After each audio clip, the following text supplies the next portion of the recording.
رسالت کے انکار کی ایک یہ بھی وجہ ہوتی ہے، میں نے شاید کل یا پرسوں کے سبق میں عرض کیا تھا، یہودیوں نے حضور کی مخالفت اس وجہ سے، وہ جانتے تھے سرکار دو عالم سچے پیغمبر ہیں، انہوں نے مخالفت اس وجہ سے کی، یہ ٹسل تھی ان کی، یہ دشمنی تھی کہ ہاں آخری نبی ہم میں سے کیوں نہیں آیا، یہ قریش والوں میں کیوں آ گیا ہے، تو یہ بھی کہنے لگے انزل علیہ الذکر من بیننا، ہمارے درمیان میں یہ ایک بندہ، اسی پہ نصیحت اترنی تھی۔ طائف کا سفر بڑا دکھی سا سفر ہے۔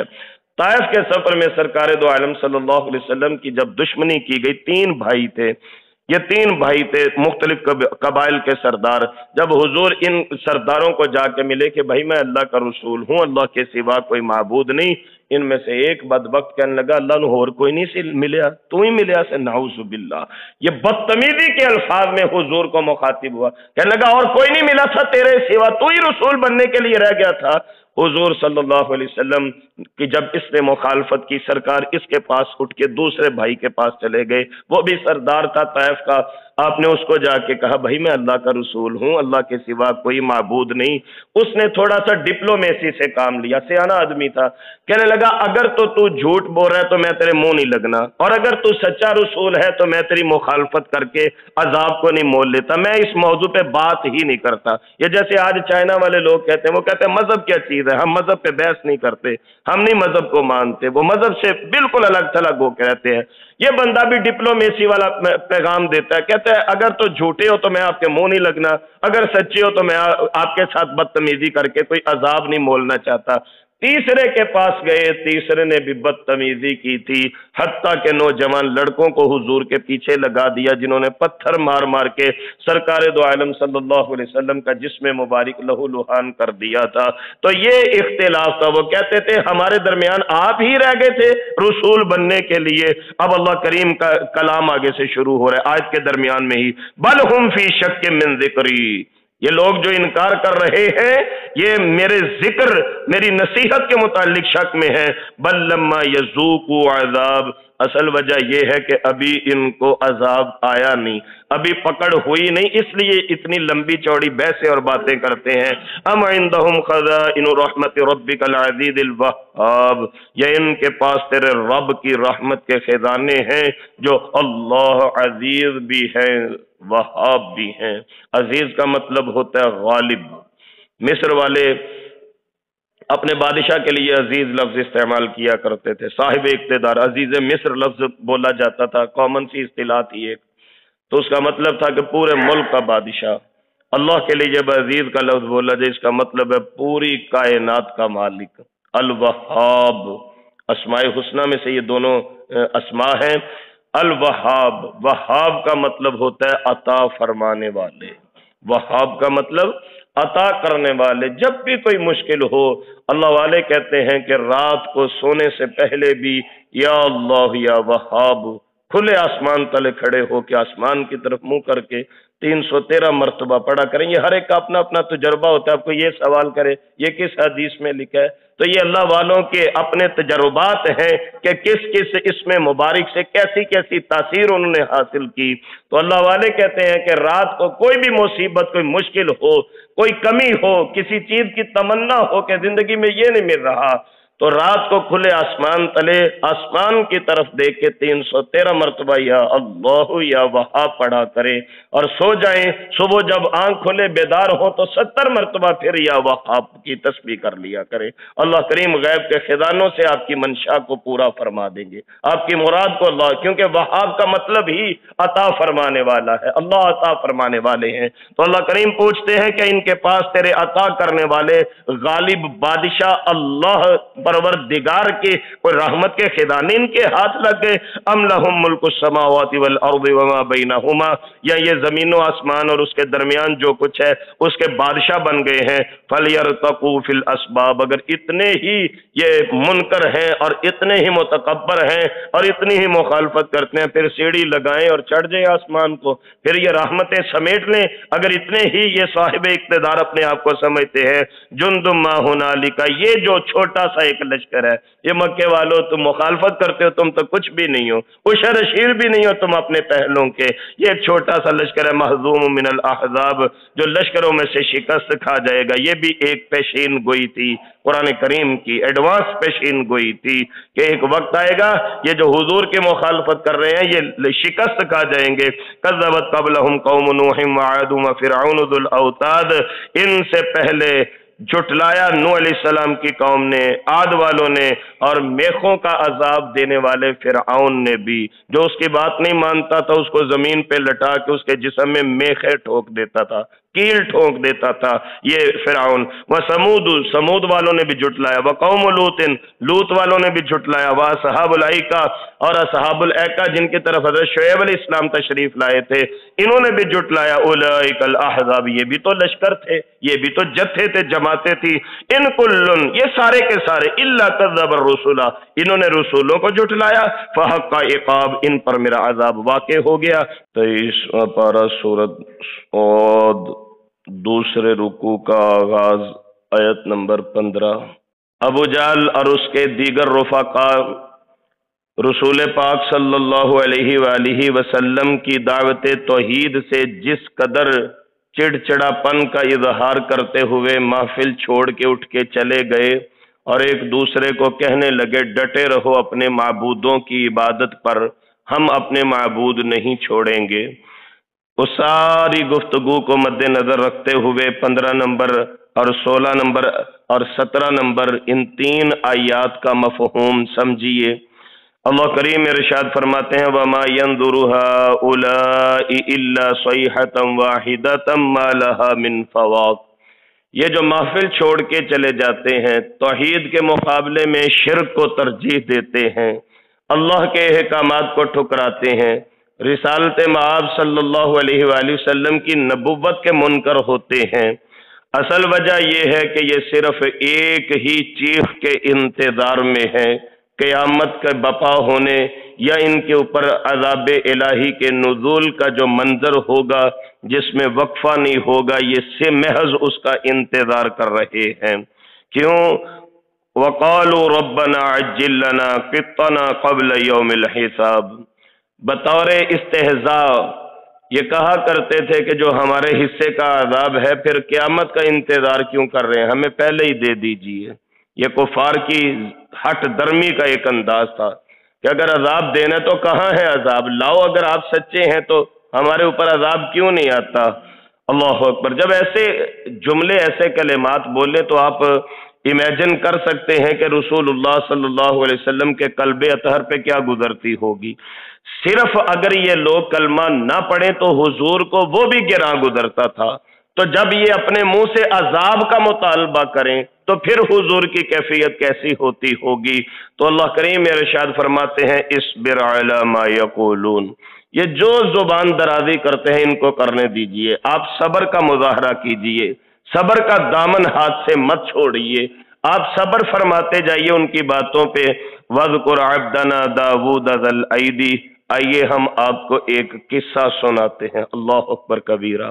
جب بچہ پریشان ہو اور مختلف آزمائشوں یا ٹینشنوں کا، سوچوں کا، تفکرات کا شکار ہو تو یہ بڑوں کا ظرف ہوتا ہے کہ بڑے اس کی توجہ کو بانٹنے کے لیے کہتے ہیں چھوڑو باتیں، آؤ میں اپنے زمانے کی تمہیں ایک بات سناتا ہوں، ہمارے دور میں ایسے ہوتا تھا۔ مائیں اپنی مثالیں دیتی ہیں، جب میں بیاہی آئی تمہارے ابا کے گھر تو پھر حالات ایسے تھے بیٹا، آج کل تو بڑے اچھے حالات ہیں۔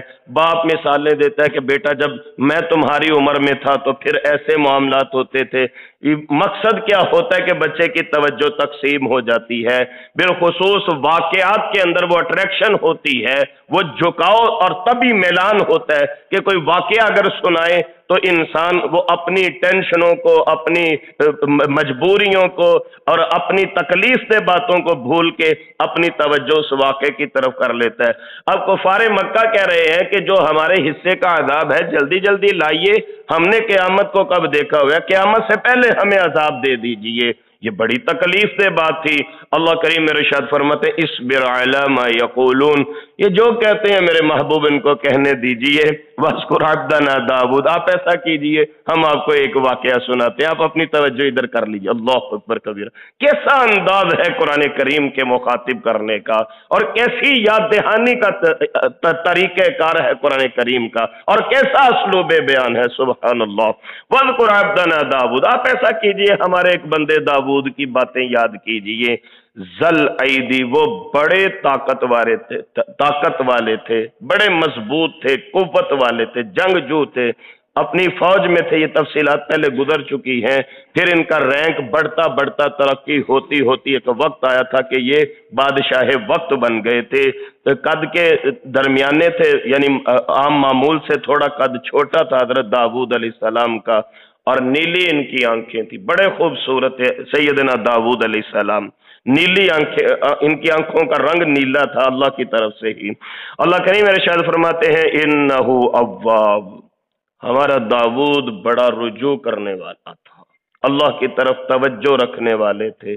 اواب، جس کی توجہ ہر وقت اللہ کی طرف لگی رہے، بات بات پہ اللہ کا ذکر، ہر نعمت کا تذکرہ کرتے ہوئے نعمت عطا کرنے والے منعم حقیقی اللہ سبحانہ و تعالی کی یاد، یہ اللہ والوں کی صفات ہوتی ہیں۔ اللہ کریم فرماتا ہے انہو اواب، وہ بڑے رجوع کرنے والے تھے۔ انا سخرنا الجبال معہ، ہم نے پہاڑ داؤد علیہ السلام کے تابع مسخر کر دیے تھے، مطلب کیا؟ یسبحن بالعشی والاشراق، حضرت داؤد علیہ السلام صبح و شام تسبیح کرتے تھے، یہ جیسے ہم الحمدللہ مسنون اذکار پڑھتے ہیں، صبح و شام کی تسبیحات حضور نے جو ہمیں سکھائی، تعلیم و رحمت فرمائی ہے، سیدنا داؤد علیہ السلام ہر وقت رجوع کرنے والے اور صبح و شام کے اذکار کا اہتمام فرماتے تھے۔ اور حضرت داؤد کے اذکار میں یہ خاصیت تھی کہ جب آپ صبح و شام کے اذکار فرماتے، پہاڑ بھی اذکار کرتے، پہاڑ بھی ساتھ تسبیح بیان کرتے، اور یہیں تک نہیں وَالطَّيْرَ مَحْشُورًا، آپ کی آواز میں اللہ سبحانہ و تعالی نے ایسی چاشنی اور ایسی شیرینی پیدا فرما دی تھی کہ جب تسبیح کرتے یا زبور کی تلاوت کرتے اڑتے پرندے اکٹھے ہو جاتے تھے۔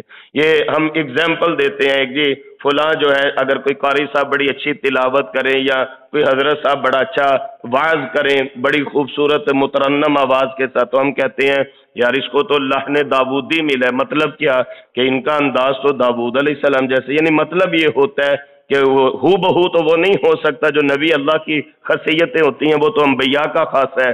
ہم جس کی آواز ہمیں سب سے پسند آئے نا، کسی قاری صاحب کی تلاوت کی یا کسی عالم دین کی تقریر کی، ہم کہتے ہیں یہ لحن داؤدی ہے، یعنی داؤد علیہ السلام کے لہجے میں یہ پڑتا ہے۔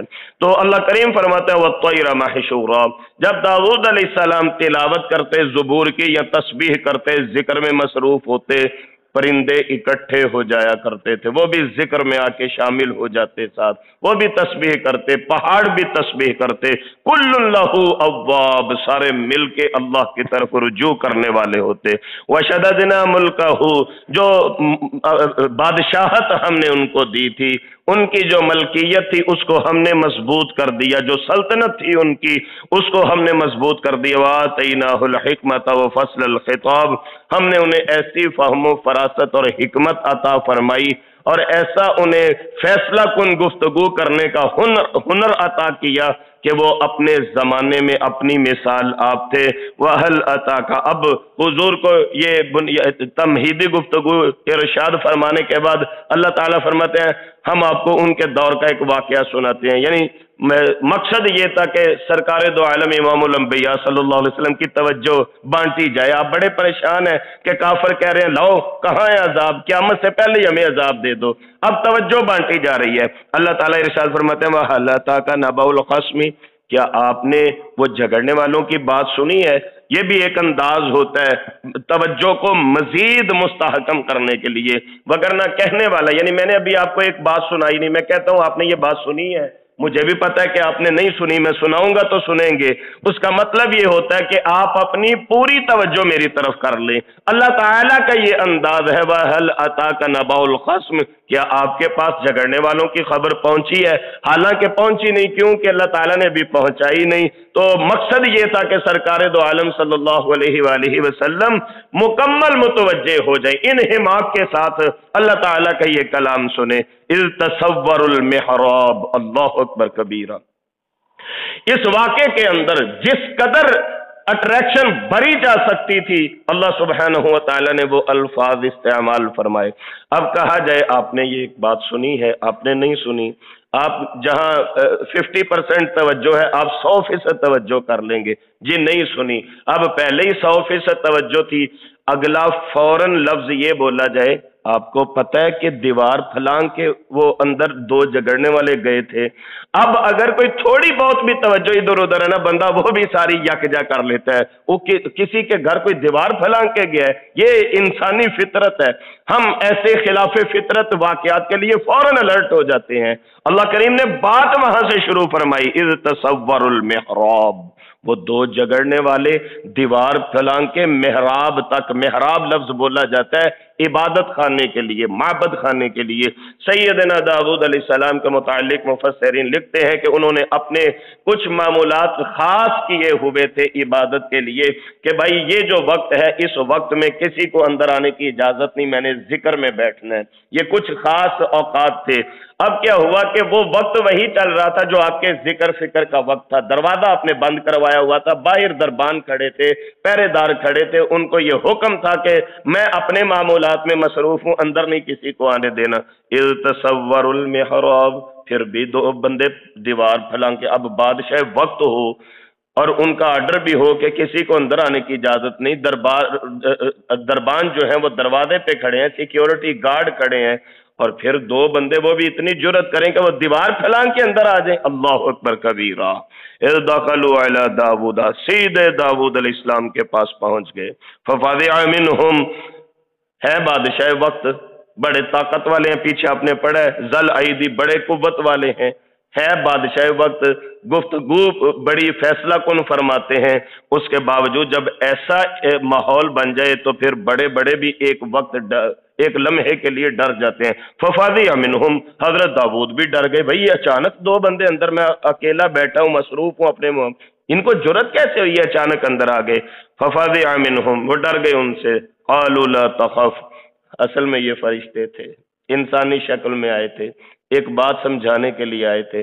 قالوا لا تخف، کہنے لگے ڈریے مت، خصمانی، دو جھگڑنے والے ہم لوگ ہیں، بغا بعضنا علی بعض، ہم میں سے ایک دوسرے پر زیادتی کر رہا ہے، فحکم بیننا بالحق، ہمارے درمیان فیصلہ فرما دیجئے انصاف کے ساتھ، ولا تشطط، اور بے انصافی نہ کیجئے گا، واہدنا الی سواء الصراط، ہمیں جو بنتا رستہ ہے نا وہ بتائیے گا۔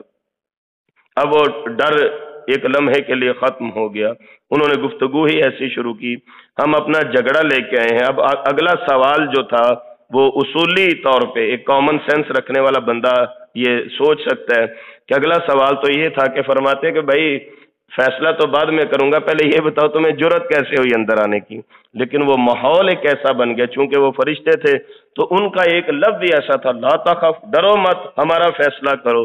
حضرت داؤد نبی اللہ ہے، وقت کے بادشاہ ہیں، اگلا سوال کیا ہی نہیں، پھر وہ کہنے لگے جی ہمارے درمیان فیصلہ کر دیجئے، ہم ایک فیصلہ آپ کے پاس لے کے، ہم دو جھگڑنے والے ہیں۔ حضرت پوچھنے لگے کیا فیصلہ ہے؟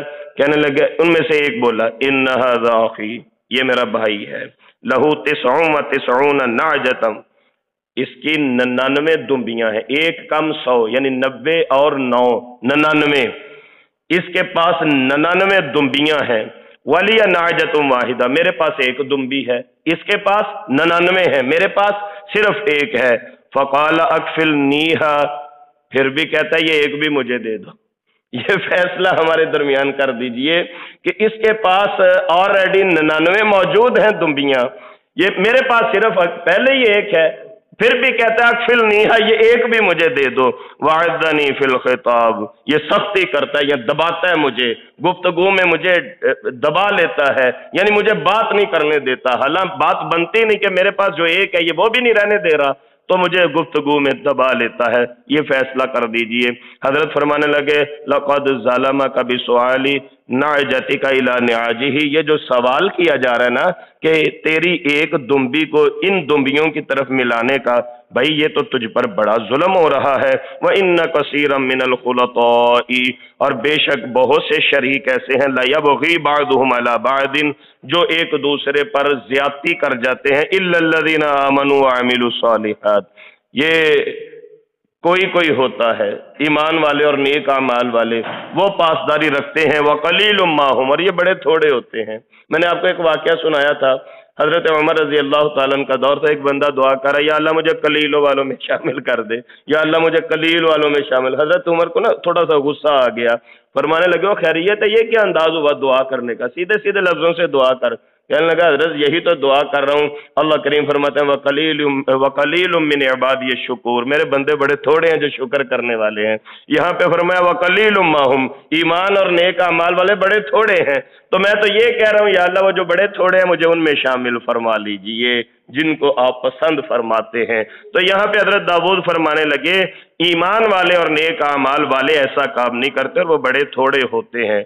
وہ کہنے لگے اچھا یہ بات ہے، ٹھیک ہے جناب ہم جا رہے ہیں۔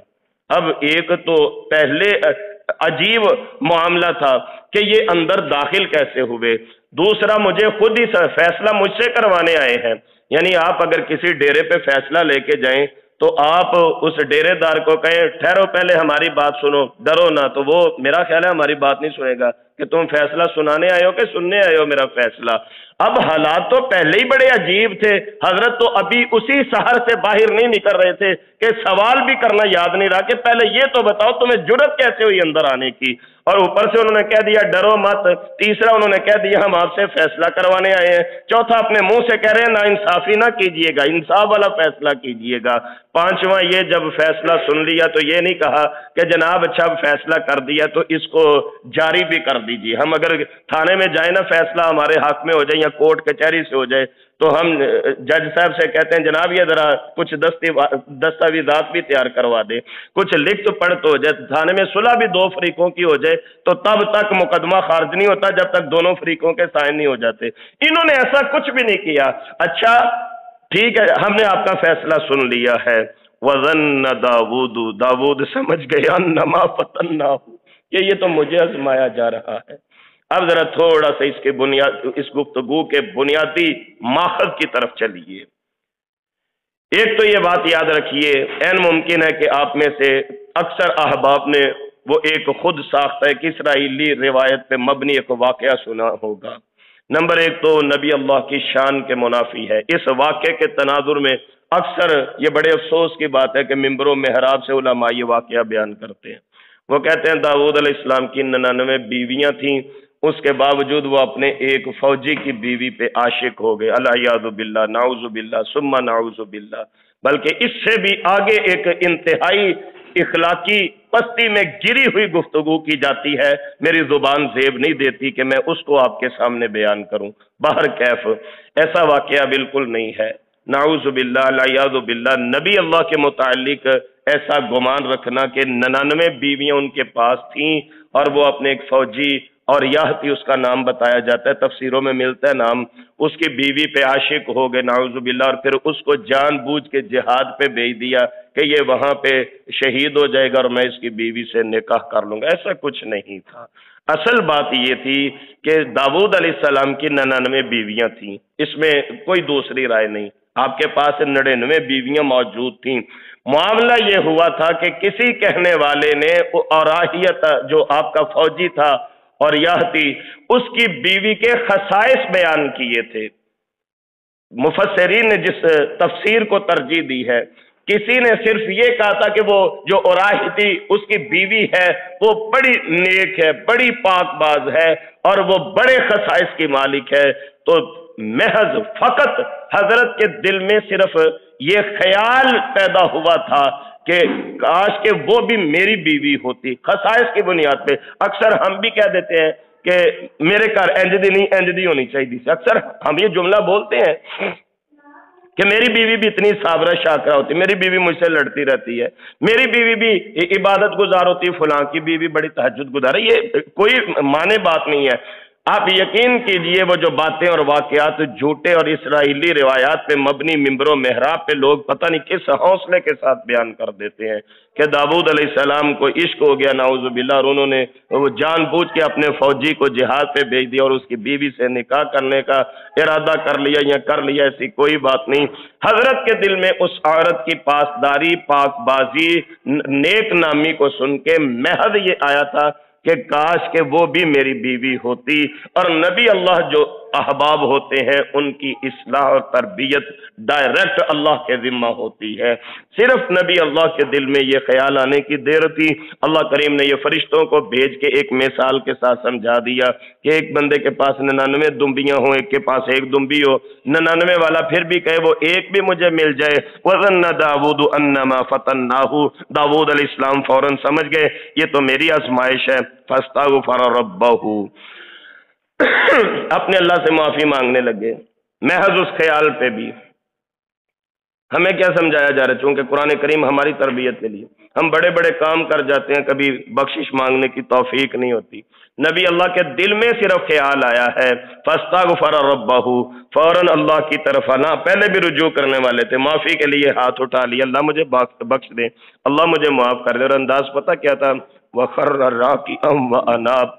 آپ یقین کیجئے جو اللہ کے آگے گرتا ہے اللہ اس کو زمانے کی نظروں میں گرنے نہیں دیتے.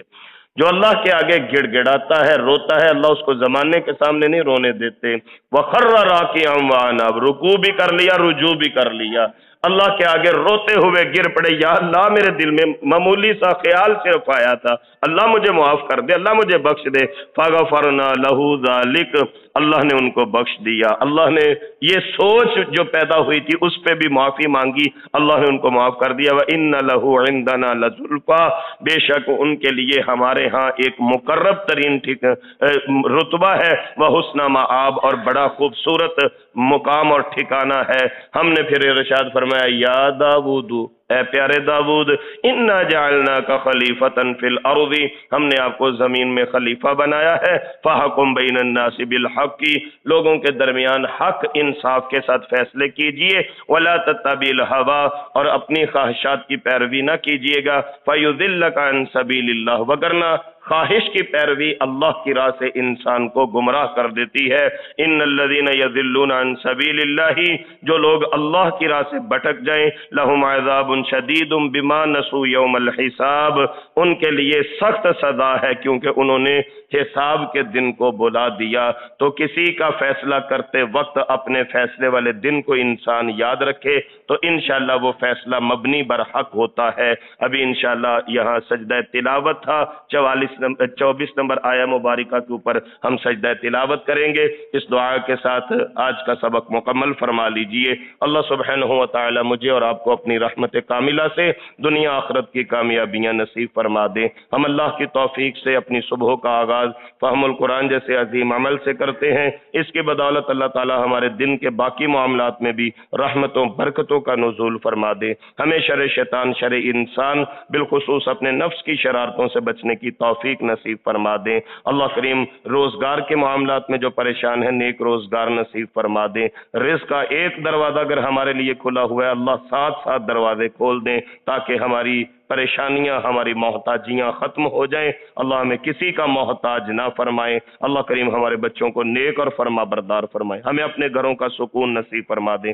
دنیا بھر کے مسلمانوں کو اور فہم القرآن سے منسلک تمام بہنوں بھائیوں کو اللہ کریم دنیا آخرت کی تمام بھلائیاں اور کامیابیاں نصیب فرما کے نیک مقاصد میں کامیابی عطا فرما دیں. نیک تمناؤں کو پورا فرما دیں. ہم میں سے جو بیمار ہیں اللہ کریم روحانی، جسمانی، ذہنی بیماریوں سے ہمیں شفاء کاملہ عاجلہ نافعہ نصیب فرمائیں. اور جو دنیا سے رخصت ہو چکے ہیں اللہ کریم ہمارے دنیا سے جانے والوں کی کامل بخشش اور مغفرت فرما کے جنت الفردوس کے اعلیٰ مقامات اور اعلیٰ علیین میں ان کو مقام نصیب فرمائیں. فہم قرآن کلاس اللہ تعالیٰ نے سورہ القمر میں 4 مرتبہ فرمایا ہے اور بے شک ہم نے قرآن کو سمجھنے کے لیے آسان کر دیا ہے. کیا کوئی ہے نصیحت حاصل کرنے والا؟